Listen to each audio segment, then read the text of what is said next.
เจ้าสบายดีทุกคนเนาะ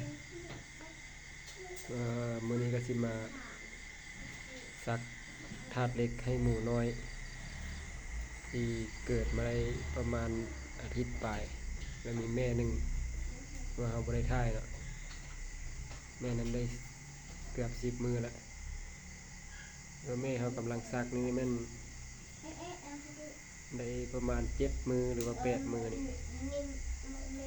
ซักถาดเหล็กให้เนาะ เป็นเนื่องจากว่าที่ว่าได้เบิ่งวิธีการเลี้ยงของหลายๆคนแล้วก็เอามาปรับใส่เนาะจะว่าเพื่อลดการสูญเสีย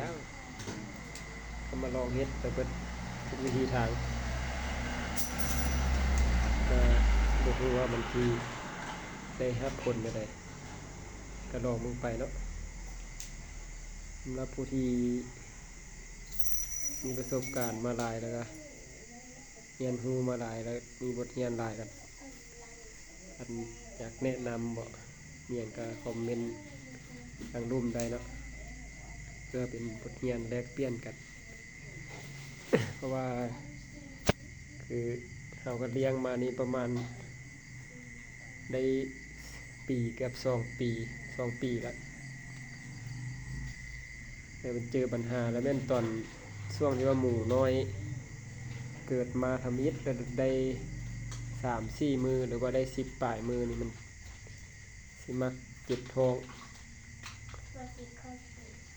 องขี้เหลวบ่มีหยังนั่นล่ะแล้วก็จ้อยแล้วก็เฮ็ดให้จ้อยแล้วก็ค่อยตายไปเท่าตัวยาให้อันนี้แล้วก็ไปเบิ่งหลายๆคลิปแล้วก็เบิ่งวิธีการแล้วก็ถามผู้ที่ว่าเคยเลี้ยงแล้วก็ผู้ที่เลี้ยงอยู่เนาะเขาเจ้าก็แนะนำมาเฮ็ดแนวนั้นแนวนี้ ก็มาเฮ็ดเราเบิ่งครับเราเบิ่งว่ามันสิเป็นจังไดแก้กับการรักษาอนุบาลหมูช่วงเตรียมมันเกิดไม่5 เดือนปลายให้มันรอดให้มันแข็งแรงช่วงออกลงนี่แหละลองว่าได้ลองไปส่วนตัวเมื่อมันเกิดมาก็ได้ดู8 ตัวคือที่2แล้วได้ดูก็มีกระตัวหันไปเยอะตัวอีกเมื่อนึงเมื่อเดียวมันเอาไปได้ท่ายมันตัวเหยียบลูกตายไปนึงกระตุ้ยงามดีอยู่ตั้งแต่ว่าถ้ามันกินในอาหารก็คือว่าเกลืออยู่เดียวเก้าแต่ลูกที่แล้วนมแม่ก็คือว่านมดีก็เป็นงอนเป็นไปหาชอบเพื่อนให้เลยภาพพ่อของยามคนก็เพื่อนเพราะว่าครอบดินมีครอบดินแน่ครอบเพลงอยู่แน่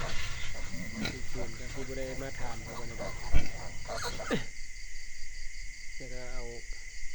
คลิปนี้มาลงเบิ่งเพื่อมีผู้มีความรู้มาแลกเปลี่ยนวิธีการรักษาวิธีการอนุบาล